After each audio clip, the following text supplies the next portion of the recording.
En este último vistazo de los 20, el 29, veremos parroquias casi que por cada día del 15 al 20 de agosto.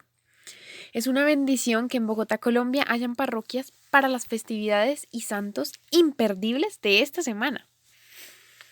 Comenzamos dedicando a Malinda porque el 15 tenemos la preciosa solemnidad de la Asunción, que hace parte de los 4 dogmas que la Iglesia tiene con respecto a ella, es decir, una de las verdades de fe revelada por Dios que podemos creer con toda seguridad desde la proclamación del Papa Pío XII el 1 de noviembre de 1950. Como nos recuerda esta parroquia que lleva por nombre Madre de las Misiones, María se quedó un tiempo más en la tierra luego de la resurrección de Jesús, pues por más que anhelaba irse con él, entendió que la voluntad de Dios era que se quedara apoyando a los apóstoles, cuidando de la iglesia que apenas comenzaba a formarse. Pero sabemos que Dios no se queda con nada y no se deja ganar en generosidad, por lo que todo el sacrificio, sufrimiento, dedicación y entrega de nuestra Madre, aceptando su voluntad, le concederían un tránsito especial de esta vida al reencuentro con su Hijo Jesús, tal como lo recalca el nombre de la parroquia Nuestra Señora del Tránsito, pues ella, como el arca de la nueva alianza que representa, haría como cuando David subió el arca de la alianza a Jerusalén. María fue elevada al cielo completamente, es decir, en cuerpo y alma, siguiendo a Jesús, que nos abrió el paso para que al final de los tiempos podamos estar igual en el cielo. Mientras llega ese momento, solo va nuestra alma a Dios. Pero no podía suceder igual con la Madre de Dios. Seguro le quería dar detalles especiales, como por ejemplo este. Pero sigamos analizando otros. Así como la manifestación máxima de la gloria de Jesús para mostrar que es Dios fue en la transfiguración frente a sus 3 apóstoles, así María demostraba lo llena de Dios que estaba en la Asunción, cuando ya su humanidad no le permitía ensancharse más, con toda la gracia que recibía y continuaba recibiendo en su interior. Fue entonces que por inspiración divina se reunieron los apóstoles, que se habían dispersado para evangelizar lejanas tierras. La acompañaron mientras ocurría su dormición, es decir, el momento previo a la Asunción, que es la hermosa representación que tienen en la Catedral de Santiago Apóstol, que les muestra en el vistazo 26. No se la pierdan si aún no la han visto. La historia de cómo ocurrió todo el día de la Asunción solo podemos conocerla a través de las inspiraciones que recibieron varios videntes, pues como en la misma Biblia dice, nunca se podrán reunir todas las maravillas que ocurrieron en un solo libro. Y podemos corroborar la veracidad de estos hechos analizando que del pecado original se da la muerte. Y como María Santísima no lo tenía, pues era lógico que no tuviera un fallecimiento doloroso, que le agotara sus fuerzas, sino que fuera el día más feliz de su vida, que estuviera radiante y que toda la corte angélica quisiera participar en este hecho. Por eso la pintan con muchos ángeles acompañándola al cielo. Incluso debió estar el arcángel San Gabriel. Ahora les cuento un dato que dijeron los caballeros de la Virgen. El último en llegar fue Santo Tomás, así como fue el último en ver a Jesús resucitado. Y así también como pudo meter los dedos en las llagas de Jesús, María le entregó el cinto que llevaba en la cintura. Imagínense qué privilegio para Tomás ser el único que tuvo esos 2 privilegios. Y nos recuerda este hecho cómo Elías hizo con su manto. Mientras se iba elevando, dejó caer su manto. Asimismo ella, y este cinto se conserva junto con su manto, el manto de María, en la Catedral de Chartres o Catedral de París, que es solo dedicada a Nuestra Señora. El Papa Francisco expresa este día como la fiesta en donde nos da una llamada especial para que los que están afligidos por dudas y tristeza y miran hacia abajo no puedan levantar la mirada. Miremos hacia arriba. El cielo está abierto, no infunde miedo, ya no está distante, porque en el umbral del cielo hay una madre que nos espera y es nuestra madre. Nos ama, nos sonríe y nos socorre con delicadeza. La parroquia de la Asunción de Nuestra Señora se encuentra en la calle 79, número 28 a 46, en Barrios Unidos. Y este es su espectacular interior, que tiene la mesa en el centro, rodeado por las personas, y la ubicación de el padre es un poco más retirado del altar, frente a una espectacular pintura. Anteriormente, el 15 también celebramos a San Tarcisio, patrono de los acólitos, que presenció la ejecución del Papa mientras celebraba la Eucaristía en una de las catacumbas por la persecución del emperador Valeriano. La imagen quedó grabada fuertemente en su alma de niño y se decidió a seguir la suerte de los mayores cuando le correspondiera. Así, cuando el Papa Sixto solicita que alguno lleve la Eucaristía a los encarcelados, varios se ofrecen, pero se le escoge a San Tarcisio por su argumento: nadie sospechará por mis pocos años. Lastimosamente, al salir, unos niños le invitan a jugar y, como él se niega, lo derribaron a tierra, poniendo en su pecho sus piernas con el fin de hacerle fuerza de palanca para abrirle sus brazos y arrebatarle la Sagrada Eucaristía. Le tiraron piedras, pero a pesar de todo lo que le hicieron, nunca le lograron separar sus bracitos. Estaba herméticamente cerrado. Ni siquiera después de muerto lo lograron.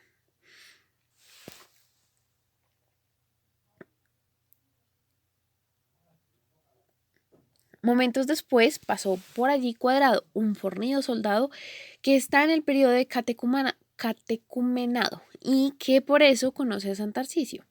Los niños huyen corriendo mientras Tarcisio, llevado a hombros en agonía por Cuadrado, llega hasta las catacumbas de San Calixto en la Vía Apia, donde hasta el día de hoy está su cuerpo.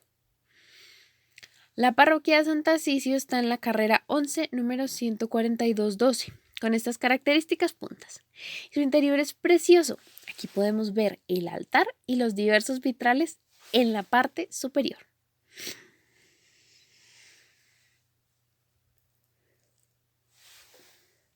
También este día tenemos a San Manuel Morales, que nació en Mesillas el 8 de febrero de 1898.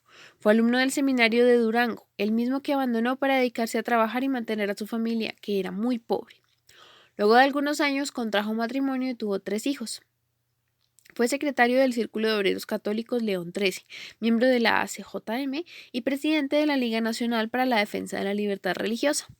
En la primera reunión de la misma proclamó: la Liga será pacífica, sin mezcla alguna de asuntos políticos. Nuestro proyecto es suplicar al gobierno se digne ordenar la derogación de los artículos constitucionales que oprimen la libertad religiosa. Cuando entraron los federales a Zacatecas, tomaron preso al padre Batis y Morales salió a reunir gente para gestionar su libertad, pero los soldados lo apresaron y a golpes lo llevaron a la presidencia municipal, donde se reunió con el padre y otros 2 jóvenes que iban a ser asesinados. En el trayecto a Zacatecas, en el lugar llamado Puerta de Santa Teresa, se detuvieron, los bajaron y les hicieron caminar un buen trecho. Les ofrecieron su libertad a cambio de reconocer las órdenes de Calles. El sacerdote trató que dejaran libre a Manuel para que cuidara de su familia, pero fueron asesinados el día de la Asunción de la Virgen, el 15 de agosto de 1926. Fue beatificado el 22 de noviembre de 1992 y canonizado el 21 de mayo del 2000. La parroquia con su nombre se encuentra en la calle 141, número 7B58, con su genial fachada en forma de cruz. Y este es su interior genial, con esa forma tan particular de la parroquia que nos conduce como en un túnel hacia el altar. A un lado hay este precioso oratorio. El 16 está San Roque, que nació a mediados de 1300 en Montpellier, Francia. Fue hijo único, tardío, de una familia devota y muy pudiente. Su padre era el gobernador de la ciudad, pero quedó huérfano muy pronto, a los 20 años. Al perder a sus padres, decidió vender todas sus posesiones y peregrinar a Roma. Apenas estaba comenzando cuando se desató en Europa la epidemia de la peste negra, que acabó con la vida de 1/3 de la población europea. A partir de ese momento, San Roque, que siempre había tenido devoción por los pobres y por los enfermos, y probablemente contando con algún conocimiento de medicina, comenzó a atender a los enfermos que habían contraído esto y a predicarles el evangelio, por lo que curó a muchos solo haciéndoles la señal de la cruz en la frente. A otros les ayudó con el buen morir Y a los que fallecían, él mismo les cavaba las tumbas y les daba sepultura, ya que nadie se quería acercar a los cadáveres por miedo al contagio. En Piacenza contrajo la enfermedad y se retiró al bosque, a una cueva, para no suponer una carga ni una fuente de contagio para nadie. Pero Dios en su infinita misericordia tenía otros planes para él, y apareció un perrito que le llevaba cada día una rosquilla y le lamía las úlceras que la enfermedad había producido en su cuerpo. Este perrito pertenecía a Gotardo Pallastrelli, un hombre acomodado y que al darse cuenta que su perro faltaba todos los días, cogiendo una rosquilla de la mesa, decidió seguirlo. El buen hombre, al ver que San Roque era el que su querida mascota estaba cuidando, decidió hospedarlo en su casa, donde tanto él como su entrañable mascota lo alimentaron y cuidaron, mientras San Roque lo instruía en el Evangelio. Cuando sanó, el señor Palastrelli decidió peregrinar como había hecho él a Roma. San Roque decidió volver a Montpellier, pero en un pueblo del norte de Italia fue detenido y encarcelado bajo la acusación de espionaje.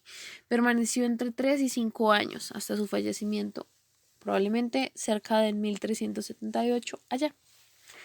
San Roque perteneció a la Tercera Orden de los Franciscanos, una rama de esta congregación reservada a las personas laicas que quieren vivir bajo la espiritualidad de San Francisco de Asís. Este hecho fue reconocido por el Papa Pío IV en 1547. Fue declarado santo por el Papa Gregorio VIII. San Roque es, junto a San Sebastián, el abogado de las epidemias, en especial de la peste, y junto a San Antonio Abad, el patrono de los animales, en especial de los perros, para encomendarles cuando se enfermen o se pierdan. Que lo sepan. La parroquia se encuentra en la calle 7B, número 19A31, con estas características puntas. El 17 recordamos a Santa Beatriz de Silva, que tuvo 11 hermanos y desde joven, como era la tradición, entró a formar parte de la corte de Tordesillas como dama de la reina Isabel de Portugal varios años. Era tan bella que muchos querían pedir su mano, y la reina se puso tan celosa que un día decidió encerrarla dentro de un cofre del castillo. Allí pidió con fervor ayuda a la Virgen María, quien se le mostró vestida de hábito blanco y manto azul, y con el niño Jesús en brazos. La animó y la encargó que fundara una orden dedicada a la honra del misterio de su Inmaculada Concepción. El hábito de las monjas sería el mismo que ella lucía, blanco y azul. Así, al cabo de 3 días, la libró de aquella prisión, como si nada le hubiera pasado. Abandonó la corte e ingresó como seglar o señora de piso en el monasterio dominico de Santo Domingo el Real. Estuvo en este retiro por 30 años, durante los cuales permaneció con el rostro cubierto siempre con un velo, no solo como penitencia, sino sobre todo en señal de una total consagración al Señor. En el año 1884 abandonó el monasterio de Santo Domingo y con algunas compañeras pasaron a una casa llamada Palacios de Galiana, junto a la muralla norte de Toledo, un regalo que les concedió Isabel la Católica. Allí permanecieron 5 años. No profesaron en ninguna orden religiosa, ni vivieron bajo ninguna regla aprobada por la Iglesia. Fue una experiencia nueva dentro del monacato femenino de aquella época. Finalmente, el 30 de abril de 1489 consiguieron del Papa Inocencio VIII la aprobación de este monasterio, que pasó de Toledo a muchas otras partes, que no alcanzó a ver ella porque murió en 1492.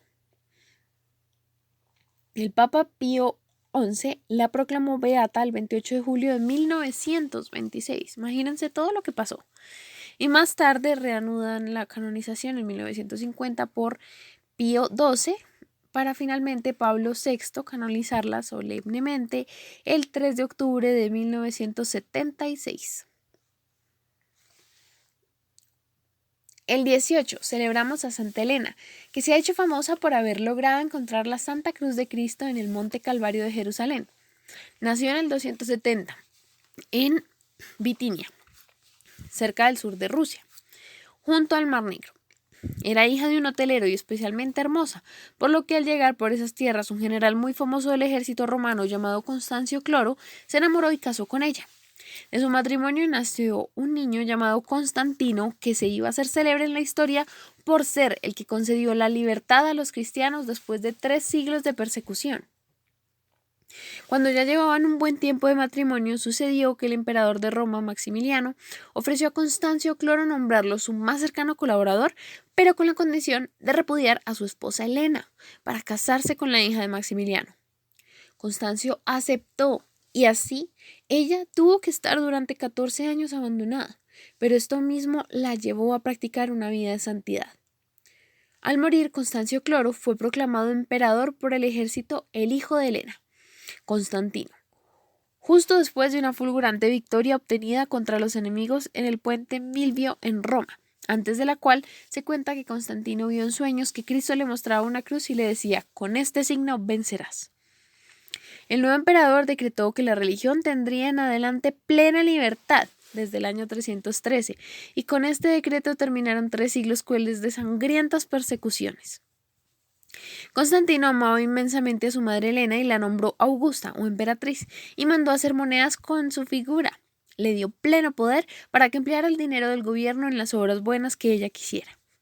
Así fue cuando ella decidió buscar la cruz de Cristo e hizo construir en Tierra Santa 3 templos, uno en el Calvario, haciendo demoler el templo de Venus que allí se encontraba, otro en el Monte de los Olivos y el tercero en Belén. La parroquia está en la carrera 19 bis, número 1D 78, en el barrio Antonio Nariño. Este es un vistazo a su interior, con el altar en el centro, rodeado por los fieles. Y al lado izquierdo cuenta con un oratorio muy bello. Te preguntarás, ¿cómo hicieron para saber cuál de la cruz enterrada, de las 3 que habían, era la de Jesús?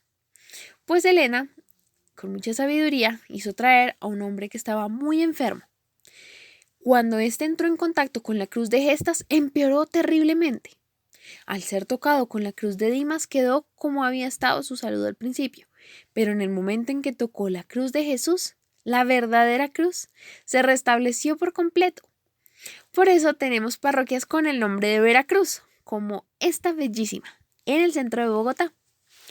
El hallazgo de la reliquia se conmemora antiguamente en el mes de mayo con la fiesta de la Santa Cruz el 3 de mayo. Miren qué espectacular interior. La cruz que hallaron se dividió en 3 partes, para conservar una en Jerusalén, otra en Constantinopla, donde estaba Constantino, y la tercera la enviaron a Roma, al Papa. A los lados encontramos inscripciones donde cuentan que allí tenemos elementos que acompañan a nuestros próceres de la independencia. E incluso algunos de los próceres fueron enterrados en este sitio.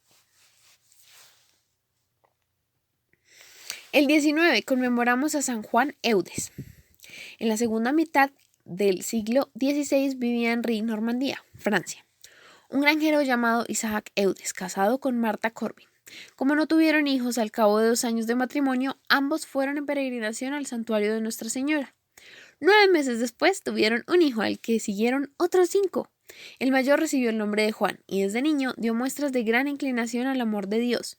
Se cuenta que cuando tenía 9 años, un compañero de juegos le abofeteó y en vez de responder de la misma forma, Juan siguió el consejo del Evangelio y le presentó la otra mejilla. A los 14 años, Juan ingresó en el colegio de los jesuitas de Caen.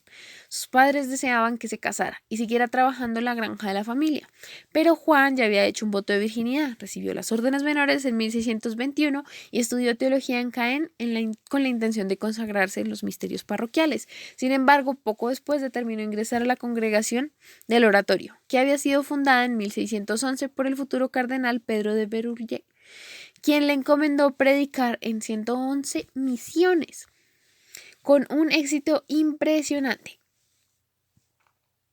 La gente describía que él en la predicación era como un león y al confesar un cordero.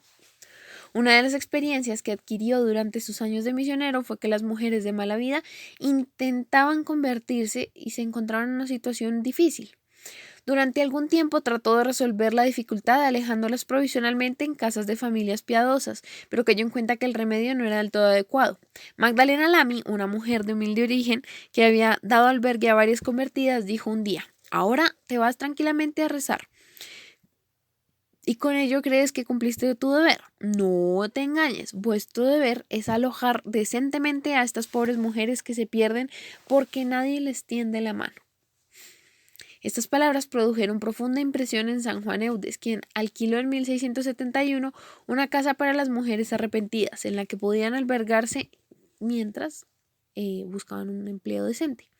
Viendo que la obra necesitaba la atención de religiosas, el santo le ofreció a visitandinas, quienes se apresuraron a aceptarla. Después de mucho orar, reflexionar y consultar, San Juan Eudes abandonó la congregación del oratorio en 1643. La experiencia le enseñó que la congregación solo podría conseguir su fin mediante la fundación de seminarios. Entonces el padre Eudes decidió formar una asociación de sacerdotes diocesanos, cuyo fin era la creación de seminarios, para formar un clero parroquial celoso. La nueva asociación quedó fundada el día de la Anunciación, en 1643, en Caen, con el nombre de Congregación de Jesús y María, o Padres Eudistas. Sus miembros, como los del oratorio, eran sacerdotes diocesanos y no estaban obligados por ningún voto. San Juan Eudes y sus 5 primeros compañeros se consagraron a la Santísima Trinidad, que es el primer principio y el último fin de la santidad del sacerdocio. El distintivo de la congregación era el corazón de Jesús, en el que estaba incluido místicamente el de María, como símbolo del amor eterno de Jesús por los hombres. Pensemos también eso para la Asunción. Si compartían la misma carne, Jesús y María, ¿cómo iba Jesús a permitir que María fuera a corromperse, que su carne se corrompiera? Dios no iba a permitir eso. Continuemos. La congregación encontró gran oposición, sobre todo por los jansenistas. En 1650 el obispo de Constances pidió a San Juan que fundase un seminario en dicha ciudad. Al año siguiente, Monseñor Oliver, que consideraba el santo como la maravilla de la época, le invitó a predicar una misión de 10 semanas en la iglesia de San Sulpicio de París.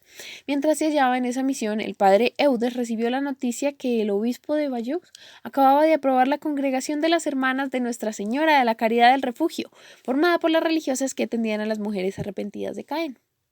En 1653, San Juan fundó en Lisieux un seminario, al que siguió otro en Rouen en 1659. Enseguida el santo pidió en Roma otra vez la aprobación pontificia para su congregación, pero no la consiguió. En 1666 fundó un seminario en Évreux y en 1670 otro en Rennes. Al año siguiente publicó un libro titulado La devoción al adorable corazón de Jesús. Ya antes, el santo había instituido en su congregación una fiesta del Santísimo Corazón de María. Durante los últimos años de su vida, el santo escribió su tratado sobre el admirable corazón de la Santísima Madre de Dios. Trabajó en la obra mucho tiempo y la terminó un mes antes de morir, el 19 de agosto de 1680. Fue canonizado en 1925 y su fiesta fue incluida en 1928. La parroquia se encuentra en este momento en reconstrucción, en la calle 81 con 7422. El 20 terminamos con San Bernardo, el creador de la preciosa oración a Mamá Linda, que conocemos como acordaos. Fue declarado abad y doctor de la Iglesia. Nació en Borgoña, Francia, en el 1090. Sus padres tuvieron 7 hijos, a quienes los instruyeron muy bien. Como sus pasiones sexuales lo atacaban violentamente, una noche se revolcó entre el hielo hasta quedar casi congelado, y el tremendo remedio le trajo mucha paz. Una visión cambió su rumbo. Una noche de Navidad, mientras celebraban las ceremonias, en el templo quedó dormido y le pareció ver al niño Jesús en Belén en brazos de María, y que la Santa Madre le ofrecía al niño santo para que lo amara y lo hiciera amar mucho por los demás. Desde este día ya no pensó sino en consagrarse a la religión y al apostolado. Bernardo se fue al convento de monjes benedictinos llamado Cister y pidió ser admitido. El superior San Esteban lo aceptó con gran alegría, pues era que el convento hacía 15 años que no llegaban religiosos nuevos.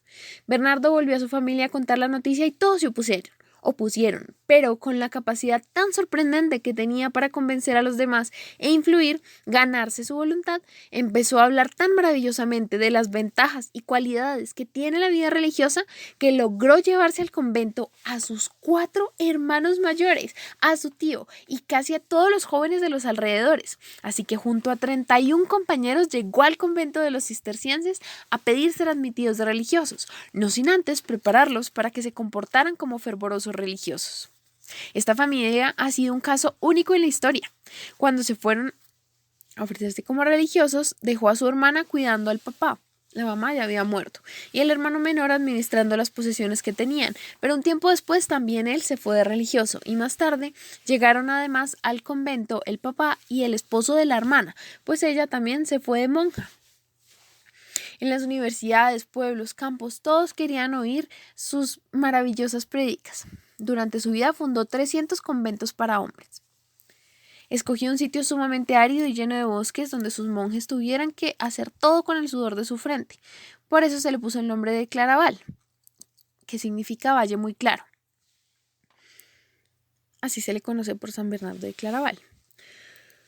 Supo infundir fervor y entusiasmo en todos los religiosos. Llegó a fundar 63 conventos. Hablaba con tal cariño y emoción acerca de la Virgen Santísima que incluyó las últimas palabras de la salve, o clemente, o piadosa, o dulce Virgen María, y repetía la preciosa oración: acuérdate, oh Madre Santa, que jamás se oyó decir que alguno haya acudido a ti sin tu auxilio recibir. El pueblo vibraba de emoción cuando le oía clamar este sermón espectacular. Si se levantan las tempestades de tus pasiones, mira la estrella, invoca a María. Si la sensualidad de tus sentidos quiere hundir la barca de tu espíritu, levanta los ojos de la fe, mira la estrella, invoca a María. Si el recuerdo de muchos pecados quiere lanzarte al abismo de la desesperación, lánzale una mirada a la estrella del cielo y rézale a la Madre de Dios.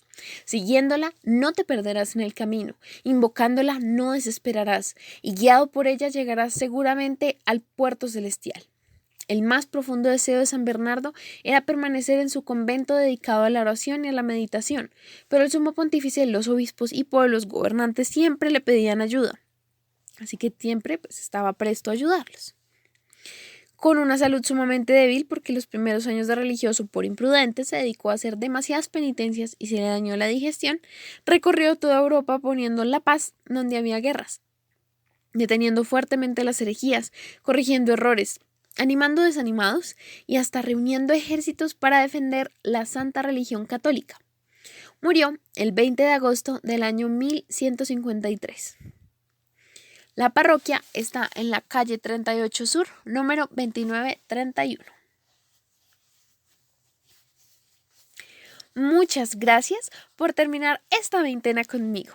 Dios los bendiga.